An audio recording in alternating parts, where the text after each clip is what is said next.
நானே கலராவா இருக்கேன். நான் மாநகரம் தான். நான் ரொம்ப ஊர் கலர் தான். ரொம்ப வெள்ளை இல்ல, ரொம்ப கருப்பான இல்ல. நீங்களும் ஒரே கலர் தான். மாநகரம் தான் அழகா இருக்கும். என்ன சொல்றீங்க? கரெக்ட் தான். நம்ம ஊர் கலர் அதுதான். மாநகரத்துல இருக்கிற பொண்ணுங்க தான் அழகா கலையா இருப்பாங்க. அதுக்குன்னு வெள்ளையா இருக்கிறவங்க நல்லா இருக்க மாட்டாங்களா? இல்ல உடனே அப்போ நாங்கெல்லாம் என்ன அப்படிலாம் கேட்கக்கூடாது. சோ எனிவேஸ் ரொம்ப ரொம்ப சந்தோஷம் உங்க எல்லாரையும் வந்து சந்திச்சு. கிரேட் இந்தியன் கிச்சன் பாத்தீங்களா? லேடிஸ் எல்லாம் கண்டிப்பா பாத்துருப்பீங்க. ஆண்களுக்கு கண்டிப்பா பிடிக்காதுன்னு நினைக்கிறேன்.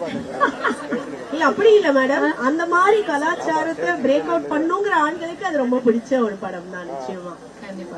இன்னும் நிறைய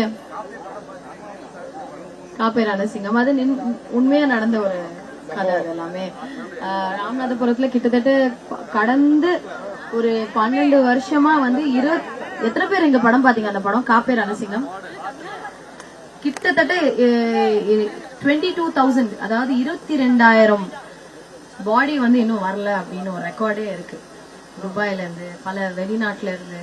ஸோ அது ஒரு உண்மை கதை. ஸோ அதனாலதான் அது அவ்வளவு இம்பாக்ட்ஃபுல்லா இருக்குன்னு நினைக்கிறேன்.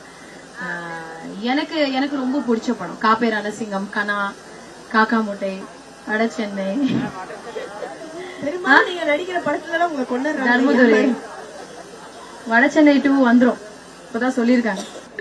எனக்கு பிடிச்ச டயலாக் ஒண்ணு சொல்லவா? சொல்லுங்க. எனக்கு ரொம்ப ரொம்ப பிடிச்ச டயலாக் ஒண்ணு சொல்றேன். கனா படத்துல வந்து எனக்கு ரொம்ப பிடிச்ச டயலாக் வந்து, கனா படத்துல இல்ல, எனக்கு ரொம்ப லைஃப்ல ரொம்ப பிடிச்ச டயலாக் வந்து, ஆசைப்பட்டா மட்டும் பட்டாது, அடம் பிடிக்கணும் அப்படின்னு சொல்லுவாங்க. சோ அது உண்மையாவே நான் வந்து ஆசை மட்டும் படல, அடம் பிடிக்கணும். சோ எல்லா விஷயத்திலயும் வந்து நம்ம ஆசைப்பட்டா மட்டும் பத்தாது, அடம் பிடிக்கணும், அடம் பிடிக்கவும் தெரியணும். அதுதான் ரொம்ப ரொம்ப முக்கியம்.